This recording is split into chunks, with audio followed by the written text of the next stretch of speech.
ব্যস্ত আছেন ফুয়াদ। আমরা জানি যে ওপারে অলরেডি গরু সহ সব ধরনের পশু জবাই নিষিদ্ধ করেছে বিজেপি। এখন আমরা জানি যে বর্ডারগুলোতে আপনি অনেকেই এটা নিয়ে আলোচনাও করছে, এখানে বর্ডারগুলোতে যেখানে বিজেপির প্রার্থীরা বিজয়ী হয়েছে, আমাদের এখানে সেখানে জামাতের প্রার্থীরা বিজয়ী হয়েছে। আপনার কাছে কি মনে হয় কি ধরনের প্রভাব এখানে ফেলতে পারে? অ্যাকচুয়ালি কারেক্ট না। সীমান্তবর্তী অঞ্চলে অধিকাংশ জায়গায় বিএনপি জিতেছে। আমি ওই ম্যাপটা দেখেছি। আচ্ছা, তো সেই ম্যাপটা যদি আমরা সাইডেও রাখি, এটা নিয়ে আলোচনা আছে। প্রথম কথা হচ্ছে যে আপনি যেটা জানতে চেয়েছেন যে বাংলাদেশে দক্ষিণ পন্থার উত্থান হয়েছে কিনা, হয় নাই। দক্ষিণ পন্থা বলতে যদি ইসলামী দলগুলোকে বোঝান, সেটা আসলে ভিজিবিলিটি বেড়েছে। আওয়ামী ফ্যাসিবাদের আমলে তাদেরকে আমরা দৃশ্যমান দেখতে পাই নাই। তাদের কর্মকাণ্ড, রাজনৈতিক সমাবেশ, অফিস আদালত সবকিছু নিষিদ্ধ ছিল, বন্ধ করা ছিল, বিএনপির অফিসের মতোই আর কি। কিন্তু তারা দৃশ্যমান হয়েছে বলে মনে হচ্ছে একটা উত্থান হয়েছে। পার্লামেন্টারে তারা অনেক সিট পেয়েছে, কারণ হচ্ছে বিএনপির একটা অ্যান্টি বিএনপি ভোট সেকশন তৈরি হয়েছে গত 1.5 বছরে। যারা বিএনপিকে পছন্দ করছে না তারা কোথাও না কোথাও ভোট দেবে।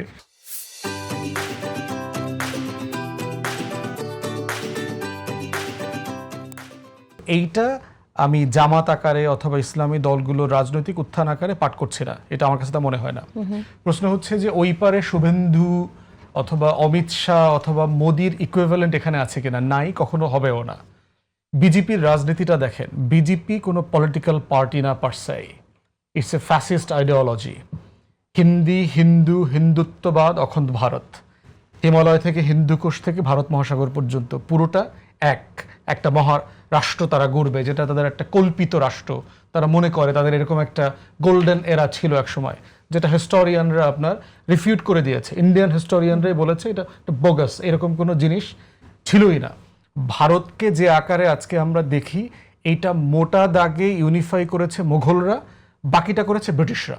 আজকে ইন্ডিয়া বলতে যেটা বোঝানো হয়, সো ওই গোল্ডেন ভারত বলতে মৌর্য, আর্য সাম্রাজ্য এগুলো কিছু ছিল না।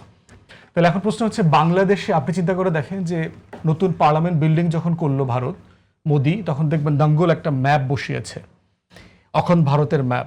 সেখানে কিন্তু কোনো রাষ্ট্র আকারে আমরা কিন্তু নাই, আমরা কিন্তু সব ভারতবর্ষের ভিতর চলে গেছি।